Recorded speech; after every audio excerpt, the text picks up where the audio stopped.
Bom dia! Hoje é quarta-feira, 21 de junho e começa agora mais uma edição do Bom Dia Baixada. Eu sou Natalina Nini e vamos juntos até às 9 horas da manhã. Ato de se antecipar às consequências de uma ação no intuito de prevenir o resultado, corrigindo e redirecionando. No dicionário, esta é a definição da palavra prevenção. Um termo que tem sido muito ouvido, mas nem tanto assim praticado, especialmente quando falamos em saúde. E esse é o tema do programa de hoje. Afinal, a informação correta é ferramenta fundamental neste processo. Para tratar do tema, eu recebo os médicos Eduardo Paulino, oftalmologista. Doutor Eduardo, seja muito bem-vindo novamente à nossa bancada. Bom dia. O prazer é nosso em poder somar algumas ideias com relação à medicina em geral e à nossa especialidade. E também Jairon Nascimento Alencar, cardiologista. Então, Jairon, seja muito bem-vindo ao nosso programa pela primeira vez. Bom dia. Eu agradeço o convite, espero trazer alguma luz, algumas dúvidas que surjam e falar um pouco, principalmente da minha especialidade. Que é o coração. Que é o coração. E você que acompanha o Bom Dia Baixada pode participar do nosso programa pelo WhatsApp que está aí na tela. É só enviar sua mensagem de texto. Se quiser gravar um vídeo para a gente também pode. Doutor Eduardo, eu começo com o senhor e depois quero ouvir a opinião do doutor Jairon. Você concorda que a informação é hoje a principal ferramenta quando a gente pensa em prevenção? Eu até diria que prevenção deve ser colocado como um elemento de cultura. Se nós enculturarmos já as nossas crianças com sentido de a saúde ser um elemento onde elas participem sabendo das complicações, dos problemas que existem, que nós médicos pegamos na hora que um paciente adentra qualquer tipo de especialidade, sem dúvida nenhuma, enculturar já os jovens é uma forma de prevenir melhor o nosso futuro. Hoje o que nós temos são conceitos que são colocados a uma população que muitas vezes está viciada naquele maneirismo de vamos deixar, eu não estou sentindo nada na minha área, eu vejo bem. Às vezes a pessoa está com 40% de visão, se acostumou a ver mal e acha que aquilo é normal. Na parte cardiológica, o nosso colega vai poder dizer melhor, e temos em todas as áreas, ortopedia, endocrinologia, gastroenterologia. Então, prevenção é o estandarte maior da medicina moderna, mas nós não chegamos ao ideal ainda. O senhor concorda, doutor Jairon? Totalmente. Eu acho que assim, investir em prevenção, sobretudo como a gente chama de primária, né? Que é uma coisa que a gente investe pouco, né? E não só no nosso país, a gente vê que de forma geral é uma coisa difícil do pessoal promover a saúde, né? A gente geralmente já trata a parte final, a consequência da doença, né? E promover a saúde e tentar diminuir os riscos e o aparecimento de doenças é a melhor forma. Seja em qualquer patologia, em qualquer área, se você descobre qualquer patologia dessa no início, a chance de sucesso do tratamento e o benefício ao paciente é melhor, seja no tratamento do câncer ou das doenças cardiovasculares. Por exemplo, no tratamento do infarto, quanto mais precoce, ou se preferência você descobre antes de ter um infarto, né? Sem dúvida, é a melhor forma de tratamento para qualquer paciente, né? O senhor fez uma pontuação muito interessante, que é a questão do não investimento em prevenção. Por que vocês acreditam que não se investe em prevenção à saúde? É um fato complicado. Veja bem, as pessoas muitas vezes querem construir monumentos à doença, que é o hospital. O hospital é um monumento a algo que já aconteceu. E muitas vezes aparece mais do que criar um monumento chamado prevenção. Porque, como eu disse, nós temos que enculturar, nós temos que rebater a questão, nós temos que muitas vezes forçar o indivíduo a ser conscientizado e procurar o médico. Por exemplo, na medicina do trabalho, quando o indivíduo vai adentrar a uma empresa da forma correta, ele tem que fazer um exame prévio. Quando ele vai para as férias, ele tem que passar. É periódico, né? É periódico disso. Então, veja bem, isto, se todos nós fizéssemos dentro da nossa família, nós teríamos uma condição de prevenção já estatutária, vamos dizer. Agora, No sentido político e no sentido da população em geral, além de não existir essa formação de cultura, não existe realmente algo que estimule isso. Por exemplo, o seu programa hoje está conscientizando as pessoas nesse sentido. Agora eu me pergunto, desses que estão nos vendo, quanto que realmente vão anotar lá no seu caderninho, no seu telefone, olha, eu realmente estou consciente, eu vou sair daqui, vou procurar um exame, um colega generalista, vou fazer os meus exames de sangue, vou ver como estou. Vou fazer um check-up. Geral. Quer dizer, quantos de vocês estão nos vendo fez isso no último ano? Estatisticamente é muito baixo. E você está trabalhando nesse sentido. Então, esse elemento é a bandeira maior a ser levantada. Doutor Jairon, prevenção não aparece tanto quanto o hospital, se a gente for falar politicamente, né? Politicamente é muito melhor entregar um hospital do que tratar na base. Mas se a gente for imaginar que, tendo o aculturamento, a gente teria embutido na nossa sociedade, na nossa comunidade, a importância da prevenção, a gente teria, inclusive, um desafogamento da rede de atendimento, né?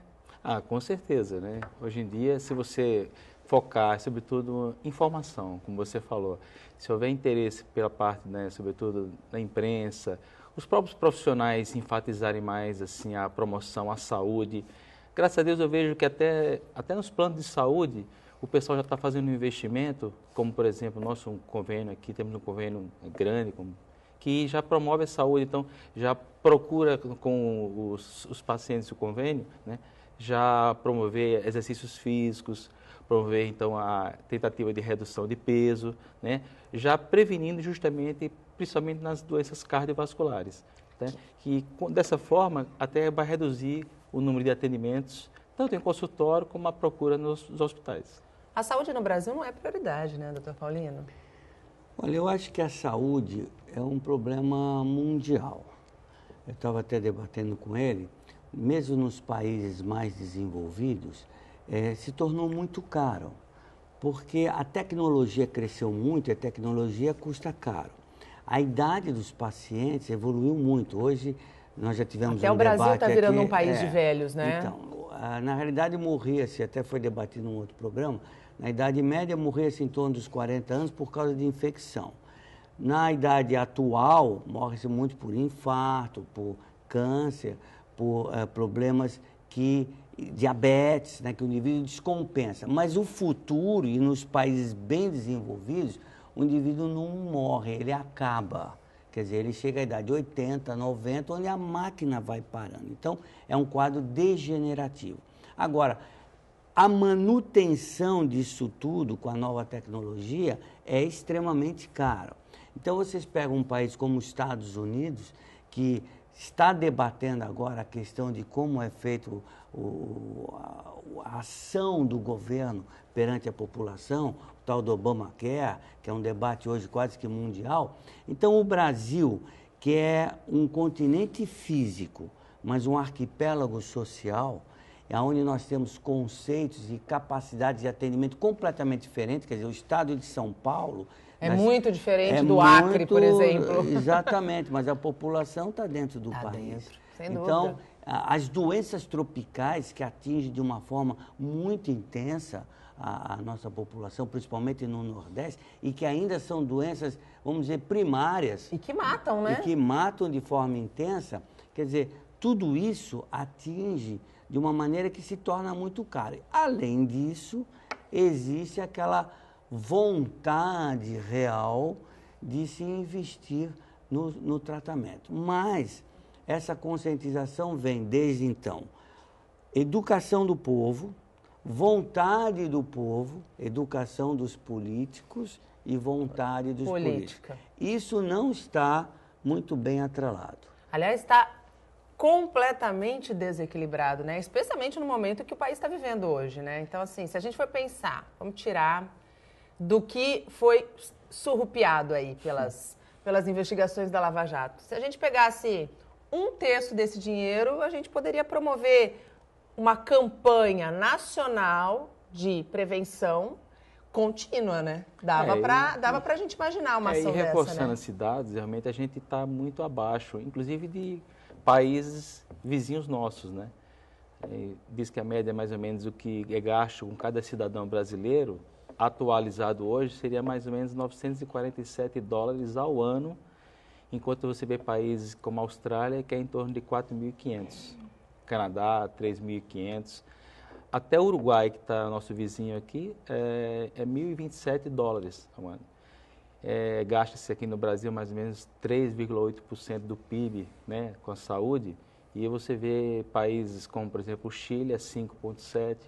Então, assim, realmente se investe pouco em saúde e também, até que não tem dinheiro, mas eu acho que às vezes é mal administrado. Ontem eu recebi aqui no Bom Dia Baixada o prefeito de Praia Grande e presidente do Condesb. E uma das questões que nós debatemos foi uma reunião que ele teve com todos os prefeitos da Baixada Santista, no intuito de criar um plano metropolitano da saúde, né? Pensar metropolitanamente, trazendo todo esse cenário que nós discutimos aqui para a nossa região. Qual é a importância da gente ter um plano metropolitano da saúde, doutor? Eu acho que é fundamental, porque, por exemplo, hoje, vamos dizer, Santos é uma referência, né? Principalmente os casos mais complexos. Eu falo, por exemplo, no tratamento da doença cardíaca, tratamento do infarto, né? Que é uma doença muito comum.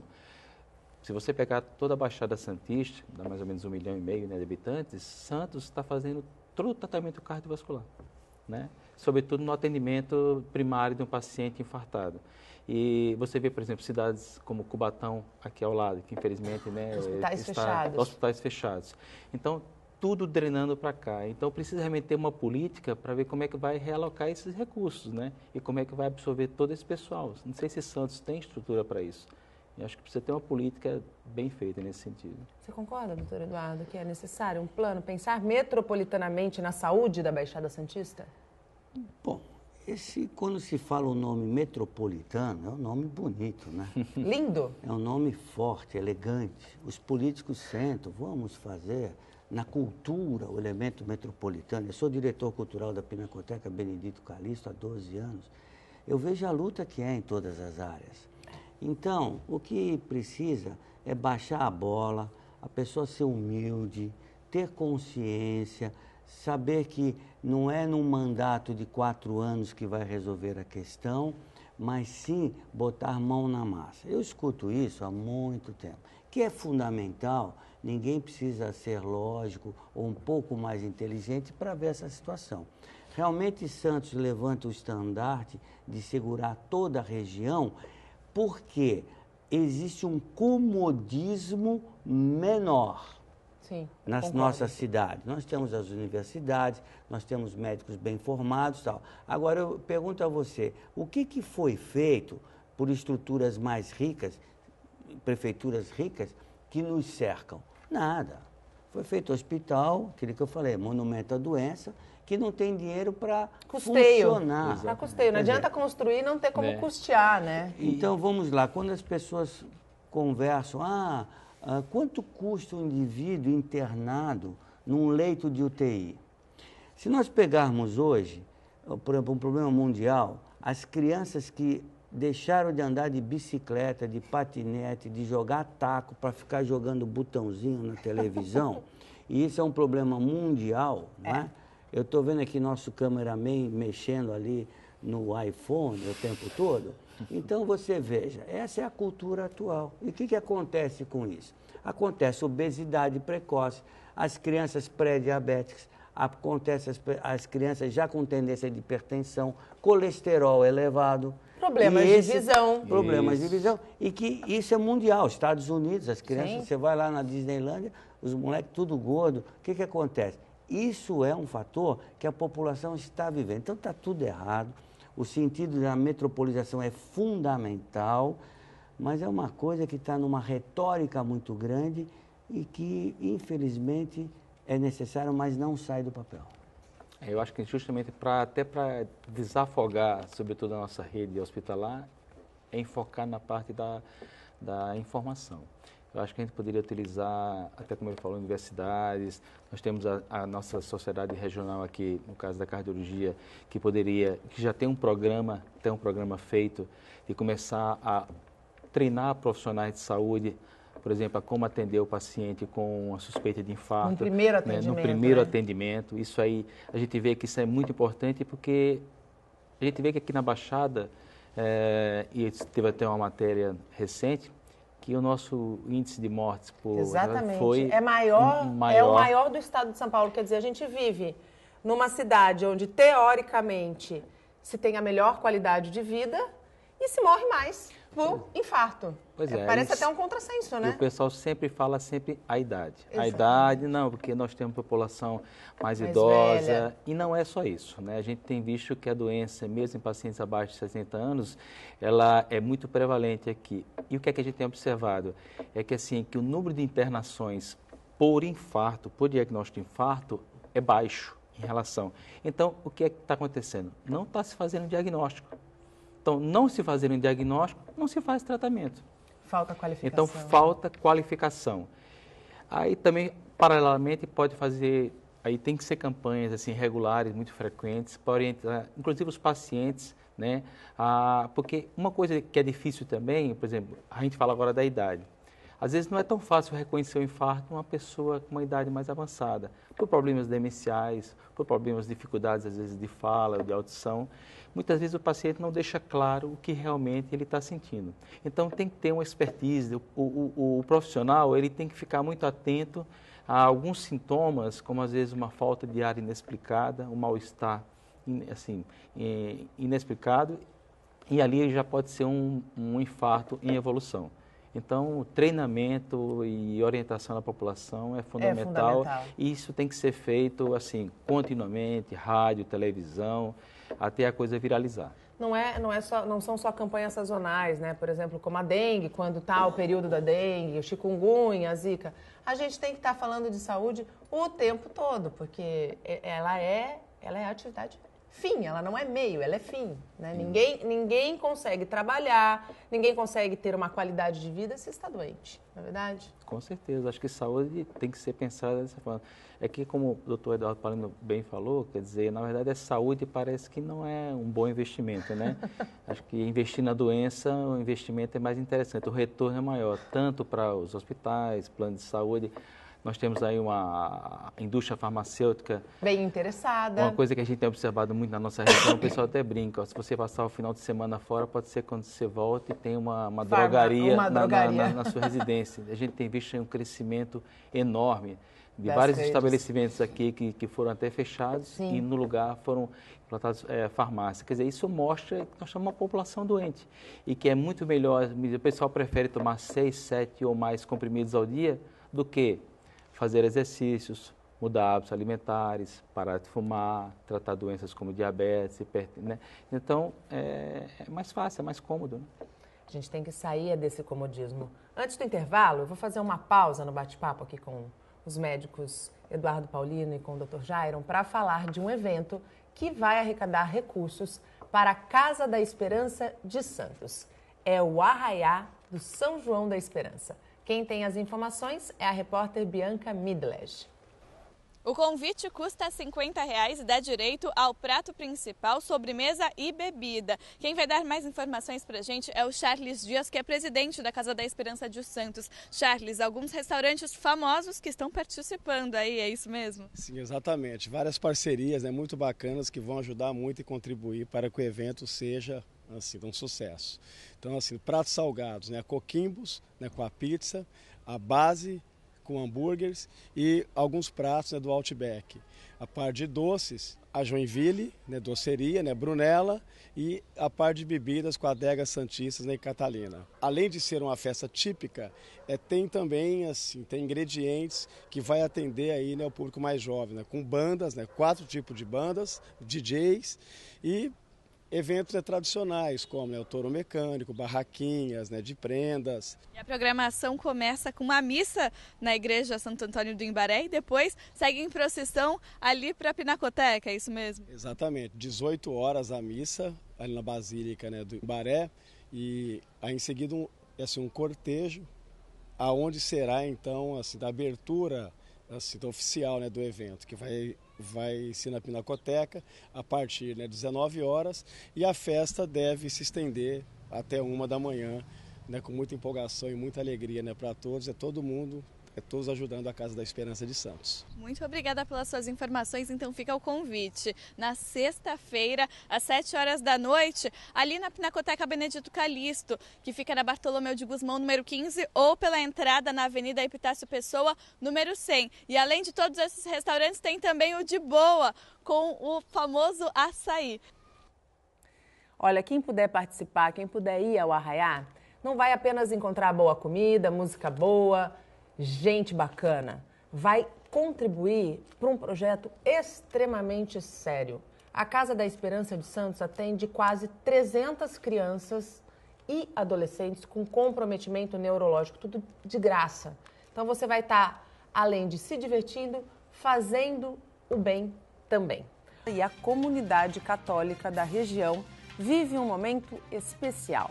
No ano em que se comemora o centenário da aparição de Nossa Senhora de Fátima, a imagem peregrina vem à Baixada Santista pela 5ª vez. Mesmo debaixo de chuva, fiéis chegaram cedo e se reuniram na Avenida Martins Fontes, na entrada de Santos, para esperar a chegada da imagem peregrina. Maria de Fátima era um deles. É filha? Não, eu sou família acolhedora. Ela vai para adoção. Por que você veio trazê-la? É assim, para Nossa Senhora de Fátima dar uma família boa para ela, né? Agora são 11h20 da manhã e finalmente, depois de quase 12 horas de viagem, a imagem de Nossa Senhora de Fátima chegou a Santos, sob aplausos, sob essa chuva aqui que os fiéis dizem que vai abençoar um cortejo que nós vamos acompanhar até a chegada na Catedral de Santos. Muita emoção? Muita emoção. Eu sou devota de Fátima, estou muito feliz que ela esteja nos visitando. Sob chuva, não tem problema? Não tem problema, a fé é maior que tudo. Muita emoção? Bom dia. Muita, né, filha? Ainda mais a gente está passando com os problemas, então me pediu uma graça. O que a senhora veio pedir? Ah, filha, pai na família que tá tudo, sabe? Tá difícil de eu suportar, sabe? Mas tenho fé nela. No meio do caminho, outra Maria. Ela acompanhou o cortejo de pé para agradecer. O motivo? A cura de um tumor na cabeça. Bênção atribuída a Nossa Senhora de Fátima. Eles falavam que talvez não tivesse jeito. Mas toda a minha família rezou e pediu a Nossa Senhora de Fátima e eu fui curada. O cortejo seguiu até a Santa Casa de Santos, onde foi feita a primeira parada. Lá, funcionários e pacientes receberam a imagem com festa.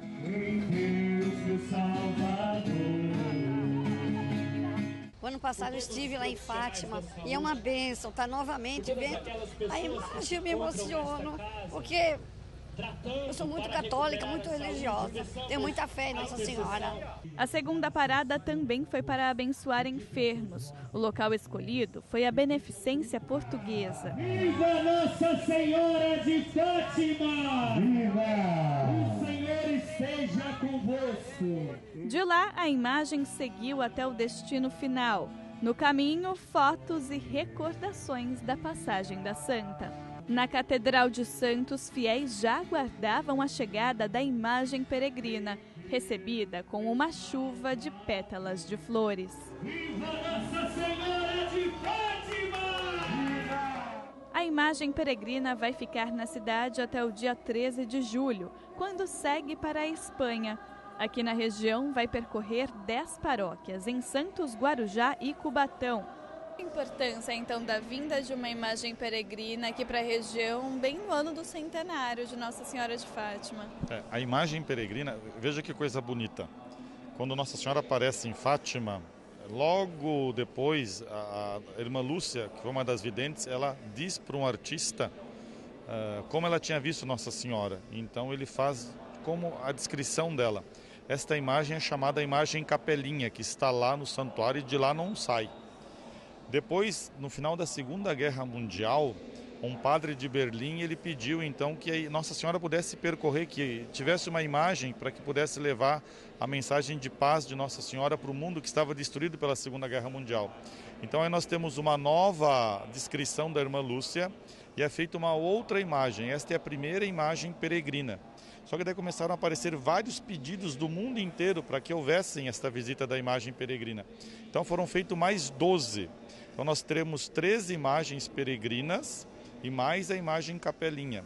Então estas imagens, quando elas vão para o mundo, elas levam a mensagem de Nossa Senhora, que é exatamente esta mensagem de paz que chega pela conversão do coração. Missão cumprida para a Dona Áurea. Foi a aposentada que trouxe a imagem de Portugal até o Brasil. No avião o pessoal foi tudo maravilhoso comigo. A Nossa Senhora foi do meu lado, né? Ela vai sempre do meu lado, não vai em bagagem nenhuma. O comandante veio pôr o cinto nela, né? E eu agradeço em primeiro lugar a Deus por eu estar aqui nos 100 anos, como você também está aqui fazendo parte dos 100 anos, todos nós, trazer a imagem peregrina Nossa Senhora de Fátima. E agradeço também ao nosso bispo, Dom Tarcísio, né? Porque ele tem que assinar para mim, porque há 5 anos atrás ele assinou o pedido no santuário, que já é a 5ª vez que eu trago a imagem peregrina ao Brasil, para visitar os nossos irmãos brasileiros. Para que haja paz, nós não podemos brigar com o outro. Para a gente não brigar com o outro, a gente precisa mudar o nosso modo de ser, nosso modo de agir, mudar as nossas agressividades, nossa falta de paciência, os nossos pequenos e grandes pecados. Então esta é a mensagem que Nossa Senhora vem nos trazer, que o nosso coração seja que nem o coração de Jesus, que ame as pessoas boas, que nós gostamos, e também aquelas pessoas que nós não gostamos muito. Tolerância, eu acho que esse é o grande segredo. Conviver com quem a gente gosta é muito fácil. O difícil e o desafio é conviver com o diferente, com a pessoa diferente daquilo que a gente pensa. Acho que no país, no mundo, está faltando um pouquinho mais de tolerância. E no Caderno Regional desta quarta-feira, você vai acompanhar uma reportagem especial sobre a chegada do inverno. Falando nisso, hoje a previsão do tempo é de chuva e frio para Santos. Bem cara de inverno. Temperatura máxima de 22 graus e mínima de 18. Então, quem vai sair de casa, pega o casaco e pega o guarda-chuva. E voltamos a falar sobre a importância da prevenção para a qualidade de vida com os médicos Eduardo Paulino, oftalmologista, e também Jairon Nascimento Alencar, cardiologista. Doutor Eduardo, de quanto em quanto tempo uma pessoa precisa ir ao oftalmo? Afinal, os olhos são a janela da alma, não são? Sem dúvida. A média que é indicada é em torno de uma vez por ano, quando a pessoa não tem nenhuma patologia importante.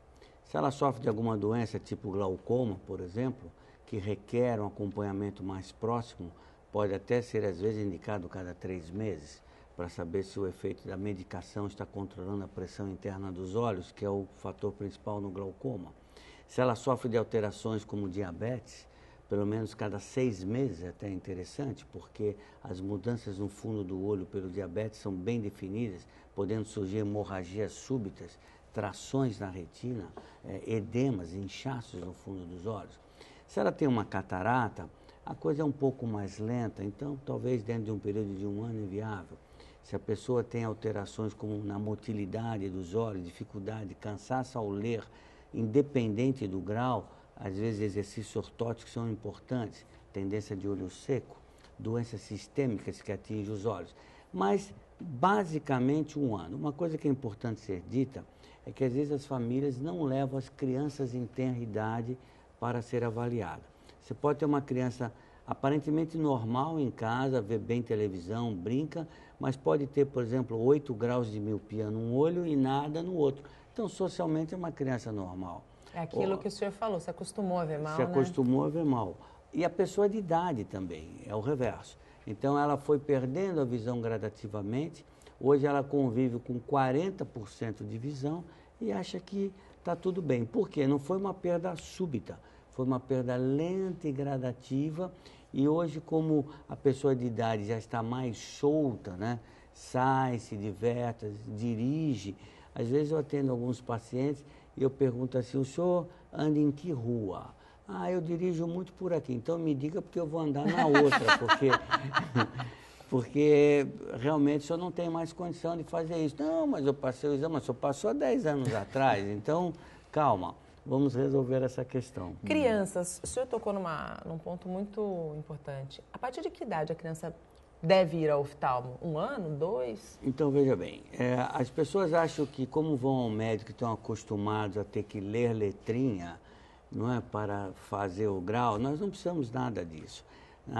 Primeiro, quando nasce a criança, o exame já deve ser feito de imediato no próprio hospital, para saber se tem alterações como tendências de tumores no fundo do olho, que o mais comum é o retinoblastoma, se tem catarata congênita, alterações de córnea ou glaucoma congênito. Então, passada essa primeira fase, a criança deve ser vista logo até os 2 primeiros anos de idade, porque o médico já tem condição, com exames simples, analisar o fundo de olho de uma forma bem feita e também se tem tendência de grau alto.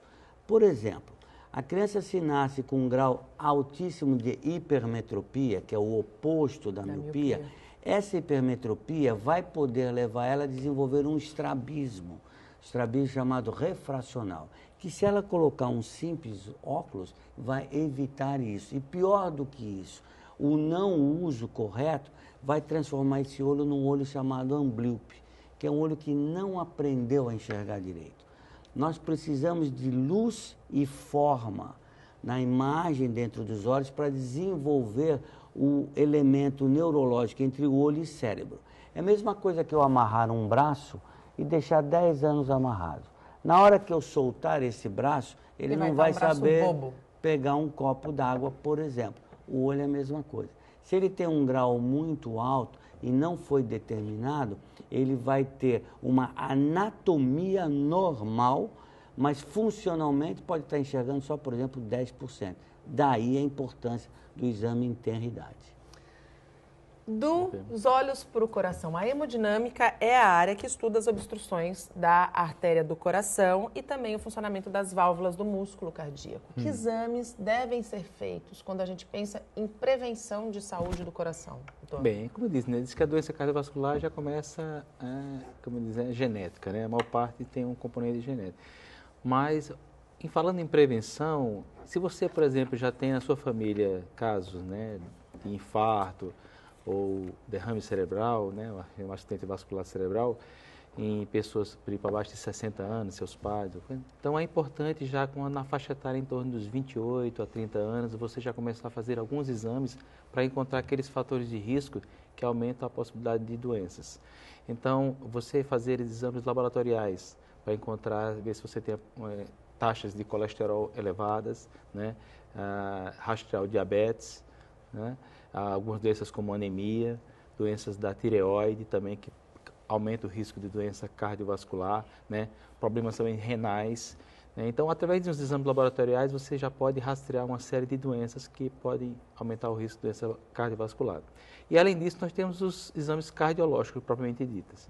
Então, o teste de esforço, né, fazer o indivíduo caminhar numa esteira e ver se durante o esforço aparecem algumas alterações eletrocardiográficas que sugerem que ele já pode ter uma isquemia. E o ecocardiograma, que é um exame também não invasivo, que você pode avaliar bem a parte anatômica do coração, a força, né, a bomba, que o coração é um músculo, então, e as válvulas.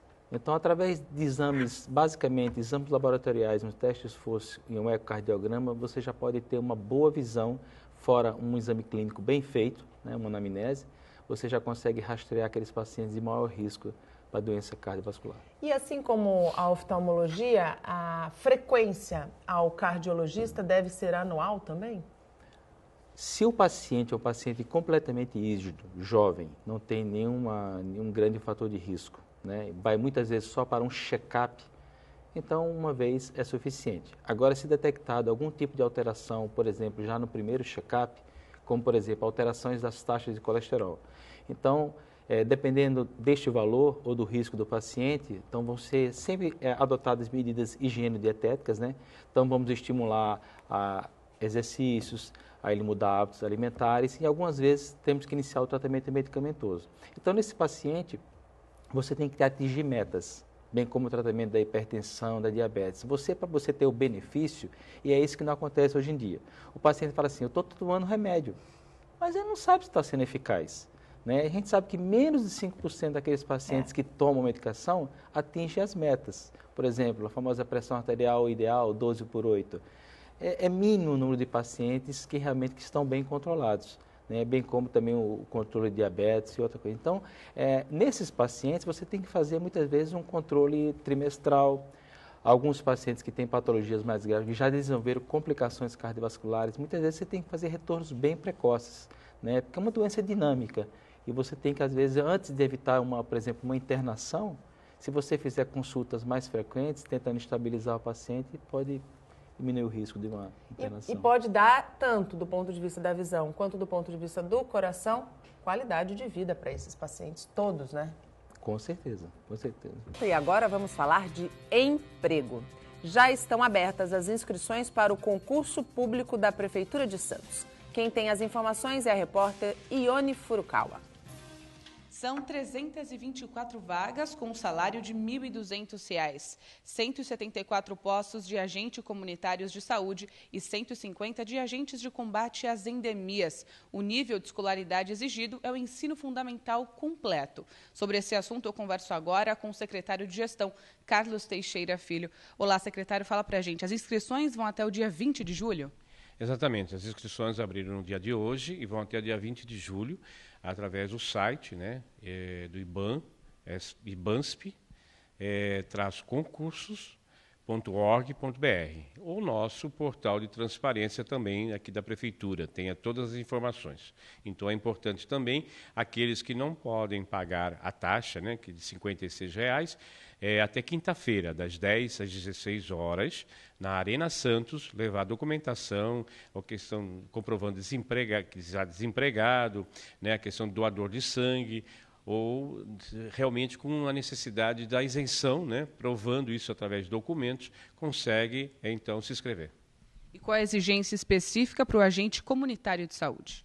O agente comunitário de saúde, ele precisa residir na cidade de Santos e as inscrições serão feitas por bairros. Então, as pessoas concorrentes do Rádio Clube, por exemplo, elas residem no Rádio Clube, né, na Lemoa, na Vila Belmiro. Então, depende do bairro onde elas residem, porque isso aí é um contato direto com as famílias. Então, as famílias que recebem esse agente comunitário, então precisa ter aí um entrosamento, uma confiança, né, do agente comunitário que vai estar trabalhando junto com as famílias. E o processo seletivo ao todo terá 4 etapas. Quais são elas? Primeiro tem a prova objetiva, que ocorrerá no dia 13 para esses dois concursos, né, esses dois certames. Depois, a prova objetiva para endemias tem da prática esportiva, né, dos exames de aptidão física. Né, da aptidão física. E na terceira fase tem um curso introdutório, que é a necessidade de fazer esse curso, onde terá mais uma prova objetiva. E depois a apresentação de títulos. Muito obrigada pelas informações, secretário. Vale lembrar que o candidato aprovado também vai acumular um auxílio-benefício de R$ 420 de vale alimentação e uma jornada de 40 horas semanais. E voltamos a falar sobre prevenção, saúde e qualidade de vida com os médicos Eduardo Paulino e Jairon Nascimento Alencar. Quando a gente pensa em problemas do coração, doutor Jairon, perfil, quem tem mais problemas, homem ou mulher? O homem. Principalmente porque o homem não se cuida, né? Isso é verdade, né? As mulheres, realmente elas procuram mais o serviço de saúde, elas normalmente todo ano, pelo menos o exame ginecológico, né? Então, a mulher ela se preocupa muito mais com a saúde. Nos consultórios, nós vemos que a frequência da procura das mulheres é muito maior, né? Os homens, do ponto de vista cardiovascular, eles já têm, por exemplo, um risco muito maior, né? O homem tem uma tendência, vamos dizer, maior até a própria hipertensão arterial, a problemas de obesidade, e sobretudo até os 50 anos, o homem tem um risco muito maior que a mulher. A mulher, depois de 50 anos, quando perde um pouquinho a proteção dos hormônios, hoje a gente vê que ela se equiparou. Antes, mais ou menos, você tinha 10% das mulheres com risco, por exemplo, para ter um infarto, hoje é 48%. Então, nesse ponto, o perfil mudou muito, né? Então, hoje a mulher, inclusive a mulher hoje participa mais, né, na questão do trabalho, né? Também vive as mais mulheres o estresse da vida moderna, mais, né? E a mulher também tem outro problema. Ela tem o risco de ter um infarto muito mais complicado, porque ela tem geralmente uma frequência cardíaca maior em repouso e os vasos mais finos. São situações que aumentam o risco de complicações do infarto. Do ponto de vista da oftalmologia, doutor Eduardo, quando a gente pensa em prevenção, quando a gente fala de glaucoma e fala de catarata, qual que é a importância da prevenção? E quem se previne mais, homem ou mulher? Também é mulher? Eu acho que como o indivíduo procura o oftalmo no sentido de obter correção do grau, por não estar enxergando, nós podemos nos equiparar um pouco nesse sentido. Então, quanto ao glaucoma, é uma das doenças silenciosas oculares mais graves, porque ela leva de forma insidiosa, lenta e constante, à morte do nervo óptico de forma irreversível. Cegueira. Cegueira.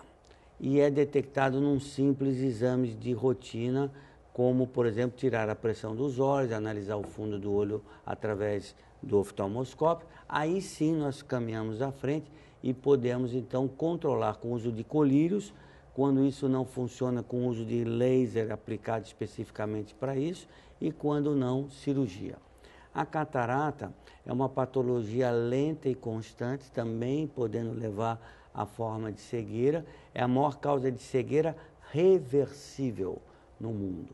Hoje o que nós temos somado são as complicações secundárias à diabetes, por exemplo.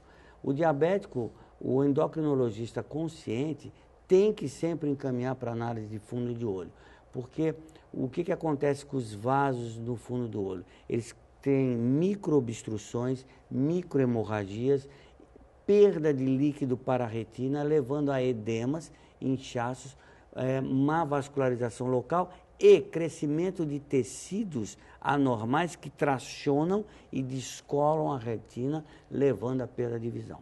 Então, no diabetes, nós temos que tratar com lasers também específicos para isso.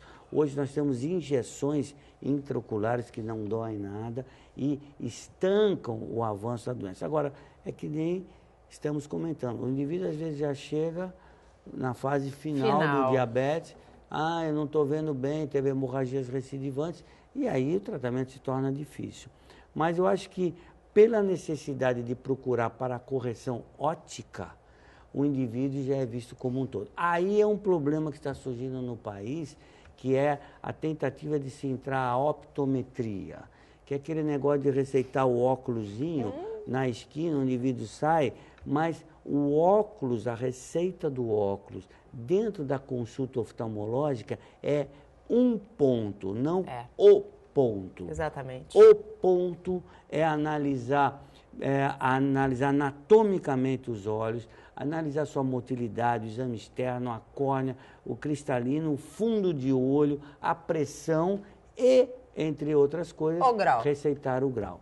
Então, a necessidade do indivíduo procurar a correção óptica faz com que ele já faça sua análise preventiva e, quando necessário, o tratamento curativo. Não tem essa história de comprar óculos na esquina. A gente está falando dos nossos olhos, da nossa ferramenta para enxergar. Então, tem que procurar o médico, tem que procurar o especialista. Nada de ficar comprando óculos no camelô, na esquina, achando que isso funciona. A gente tem 3 minutos de programa. Eu queria primeiro que você falasse rapidamente, Dr. Jairon, sobre a campanha Pratique a Cortesia, que eu acho que é uma campanha muito simpática e vem de acordo muito ao que o país vive hoje, que é a necessidade da tolerância, a necessidade de você estender a mão para o próximo. Eu queria que falasse um pouquinho dessa campanha rapidamente. É uma campanha interessante, né? Já está, acho que na 17ª edição, né? A gente sabe que, por exemplo, o estresse no caso da doença cardiovascular, um dos fatores mais preponderantes, né? A redução do estresse, você reduz mais ou menos até em 60% o risco de ter uma doença cardiovascular. E a gente vive um momento muito violento, né? Então, você realmente ser mais cortês, fazer pequenos gestos até de cumprimentar. Hoje a gente não cumprimenta mais as pessoas, a gente não se levanta mais para ceder o lugar a uma pessoa de idade, a uma pessoa deficiente, ou mesmo uma mulher grávida.